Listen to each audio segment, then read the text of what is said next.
Bismillahirrahmanirrahim. Assalamualaikum warahmatullahi wabarakatuh. Alhamdulillahirabbil alamin wa bihi nasta'inu ala umuri dunya waddin.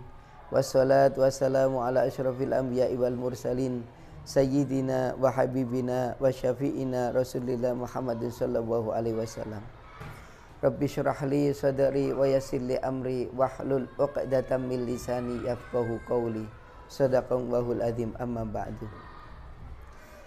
Yang saya hormati Ibu Kepala Sekolah SD Irada Full Day Education Ustadzah Santi Prihastuti, Sarjana Pendidikan.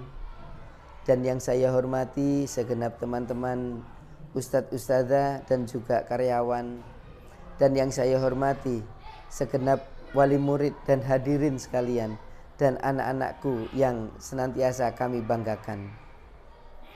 Pertama-tama marilah kita panjatkan puja dan puji syukur kehadirat Allah Subhanahu wa taala. Alhamdulillah, alhamdulillah, dengan banyak nikmat Allah, ya, khususnya nikmat iman, nikmat Islam, nikmat kesehatan, dan nikmat kecukupan yang tidak bisa kita perhitungkan. Dengan nikmat-nikmat itu, alhamdulillah kita sampai pada sore hari ini masih diperkenankan oleh Allah Subhanahu wa taala untuk bertakwa, yaitu menuntut ilmunya Nabi Muhammad sallallahu alaihi wasallam, yaitu kita melaksanakan kajian indah SD Irada dalam keadaan sehat walafiat. Yang kedua, salawat serta salam semoga tetap terlimpahkan kepada junjungan kita Nabi besar Muhammad sallallahu alaihi wasallam dengan ucapan Allahumma sholli ala sayyidina Muhammad wa ala alihi wa ashabihi ajma'in. Anak-anakku sekalian dan hadirin sekalian yang dirahmati oleh Allah Subhanahu wa taala. Tak lupa, yang pertama kali marilah kita pertama-tama selalu kita saling mengingatkan untuk meningkatkan ketakwaan kita kepada Allah Subhanahu wa taala. Dengan cara apa, wahai anak-anakku? Dengan cara menjalankan semua perintah-perintah Allah dan menjauhi semua larangan-larangannya. Baik itu perintah yang diwajibkan oleh Allah seperti kita melaksanakan sholat 5 waktu, kita melaksanakan puasa, ataupun perintah-perintah sunnah yang sudah diperintahkan oleh Nabi Muhammad SAW. Dan juga kita jangan lupa selalu melaksanakan perbuatan-perbuatan yang baik, yang bermanfaat untuk diri kita sendiri dan untuk orang lain. Dan juga marilah kita senantiasa menjauhi semua larangan-larangannya, baik itu larangan yang diharamkan oleh Allah maupun larangan-larangan yang dimakruhkan oleh Allah Subhanahu wa taala. Hadirin dan anak-anakku sekalian yang dibanggakan oleh Allah Subhanahu wa taala. Baru saja kita lewati bulan Rabiul Awal, yaitu pada bulan itu dilahirkan seorang manusia yang paling mulia, manusia yang dicintai oleh Allah Subhanahu wa taala. Siapa itu? Yaitu Nabi Muhammad sallallahu alaihi wasallam. Marilah kita contoh teladan-teladan atau sifat-sifat yang sudah dilaksanakan oleh Nabi Muhammad sallallahu alaihi wasallam. Ustaz di sini akan menjelaskan tentang 2 perilaku Rasulullah sallallahu alaihi wasallam yang patut kita tiru untuk anak-anak, untuk anak remaja, untuk dewasa maupun untuk orang tua. Adapun sifat apa yang pertama, yaitu yang pertama adalah sifat Rasul sallallahu alaihi wasallam, yaitu sifat kasih sayangnya. Sebagaimana Allah Subhanahu wa taala berfirman di dalam surat Al-Anbiya ayat 70 yang berbunyi, A'udzu billahi minasyaitonir rajim. Bismillahirrahmanirrahim. Wa ma arsalnaka illa rahmatan lil alamin.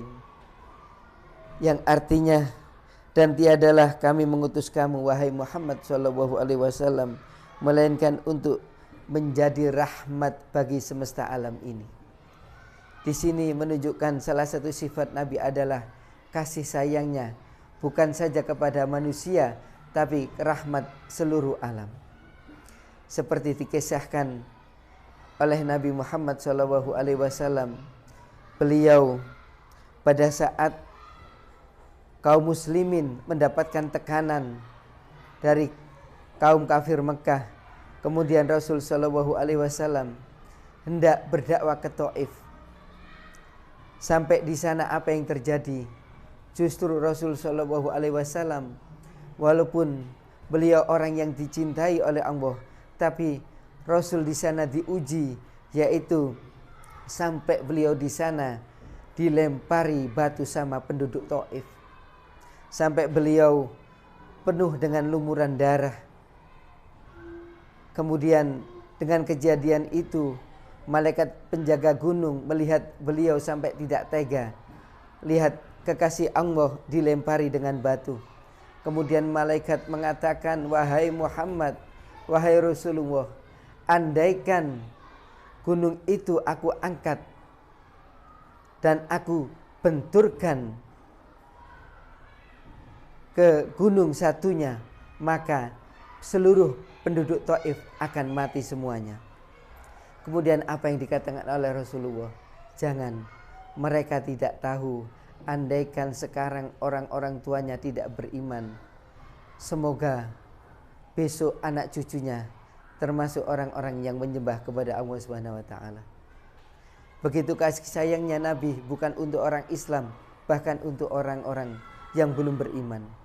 Dan juga dicontohkan yang kedua, seperti yang terjadi pada saat kaum kafir menyiksa kaum muslimin yang sudah masuk Islam. Apa yang terjadi? Apa yang terjadi di sana? Justru sebagian kaum muslimin, mengatakan, wahai Rasulullah, doakan mereka, doakan kaum-kaum kafir yang dilaknat oleh Allah supaya mendapatkan adab dari Allah Subhanahu wa taala. Kemudian apa yang dikatakan oleh Rasul Shallallahu Alaihi Wasallam? Beliau mengatakan, aku sesungguhnya diciptakan di dunia ini bukan disuruh menjadi orang yang pelaknat, yaitu tetapi disuruh menjadi rahmat seluruh alam. Dan juga yang pertama tadi sifatnya yang kasih sayang. Sifat apa yang kedua? Yaitu sifat pemaaf. Di sini seperti yang dijelaskan di dalam Al-Qur'an. Di dalam Al-Qur'an Allah Subhanahu wa taala berfirman, A'udzu billahi minasyaitonir rajim. Bismillahirrahmanirrahim. Khudhil afwa wa'mur bil urf wa'rid 'anil jahilin. Di dalam surat Al-A'raf ayat 199 Allah berfirman, jadilah engkau pemaaf dan suruhlah orang-orang yang mengerjakan untuk melaksanakan ma'ruf atau amal-amal kebaikan, serta berpalinglah daripada orang-orang yang bodoh. Di sini Rasul Shallallahu Alaihi Wasallam beliau pernah dicoba oleh Allah Subhanahu Wa Taala dengan terbunuhnya paman yang dicintainya, yaitu Sayyidina Hamzah bin Abdul Muthalib, di mana pada perang Uhud, pada perang tersebut pamannya tercinta, yaitu Sayyidina Hamzah, terbunuh oleh seorang budak yang namanya Wasi. Bukan saja terbunuh, setelah ditusuk, bahkan sebagian tubuhnya, terutama di perutnya, dicabik-cabik. Bahkan ada yang mengatakan diambil hatinya kemudian dikunyah-kunyah. Tapi apa yang terjadi? Pada saat itu Nabi sangat sakit hati, Nabi sangat marah, Nabi sangat sedih. Tapi setelah berjalannya waktu, budak Wasi yang tadi membunuh pamannya tercinta kemudian masuk Islam. Setelah budak Wasi masuk Islam, apa yang dikatakan oleh Nabi? Nabi tidak lagi marah dengan Wasi. Nabi memaafkan budak yang membunuh pamannya tadi. Itulah salah satu contoh pemaaf yang dilaksanakan oleh Nabi. Dan juga pada pamannya sendiri yang sangat benci kepada Nabi, yaitu kepada Abu Lahab. Di mana Abu Lahab yang berusaha untuk membunuh Nabi, Abu Lahab laknatullah membuat sumur di depan kamarnya. beliau berbohong kepada Nabi, beliau pura-pura sakit. Setelah Abu Lahab membuat lubang yang sangat dalam, kemudian Abu Lahab berbaring di kamarnya. Setelah itu Abu Lahab menyuruh orang-orang kafir yang lainnya untuk mengabarkan kepada Nabi Muhammad. Dikatakan, wahai temanku, kabarkan kepada Nabi Muhammad bahwa saya sekarang sudah sakit. Pada saat terdengar pamannya sedang sakit, apa yang dilakukan oleh Nabi? Nabi bergegas untuk menjenguk Abu Lahab. Setelah sampai di rumah, kemudian masuk ke rumah, mau masuk ke kamar, malaikat Jibril mengatakan, wahai Rasulullah, hati-hati, di depan kamu itu ada jebakan yang memang tujuannya Abu Lahab adalah membunuh kamu. Kemudian melihat itu, Nabi cukup menyapa dengan Abu Lahab. Kemudian Nabi berpamitan untuk pulang. Apa yang terjadi setelah Nabi berpamitan untuk pulang? Abu Lahab lupa kalau di depannya itu ada jebakan yang dibuat sendiri. Abu Lahab langsung meloncat dan akhirnya Abu Lahab masuk ke liang jebakan tadi. Dan apa yang dikatakan melihat Abu Lahab masuk ke dalam, orang-orang kafir pada berusaha untuk menyambung tali, disambung tali sampai tali itu habis, dimasukkan kemudian ke liang tadi. Ternyata tali tadi tidak sampai ke tangannya Abu Lahab. Kemudian Abu Lahab mengatakan, wahai kawan-kawanku, panggil Muhammad, hanya dia yang bisa menyelamatkan aku. Kemudian dikabari, kemudian Nabi Muhammad dimintai pertolongan. Apa yang dilakukan oleh Nabi? Dengan izin Allah, Nabi memasukkan tangannya ke dalam liang itu. Kemudian akhirnya sampai ke tangan Abu Lahab. Kemudian Abu Lahab sama Nabi ditarik keluar. Akhirnya sampai di atas. Dan itu pun walaupun Abu Lahab berniat untuk membunuh Nabi, tapi Nabi tetap memaafkan orang-orang yang telah berbuat buruk kepada Nabi Muhammad SAW. Anak-anakku sekalian, itulah dari sifat tauladan Nabi. Yang pertama adalah sifat kasih sayangnya, yang kedua sifat pemaafnya. Semoga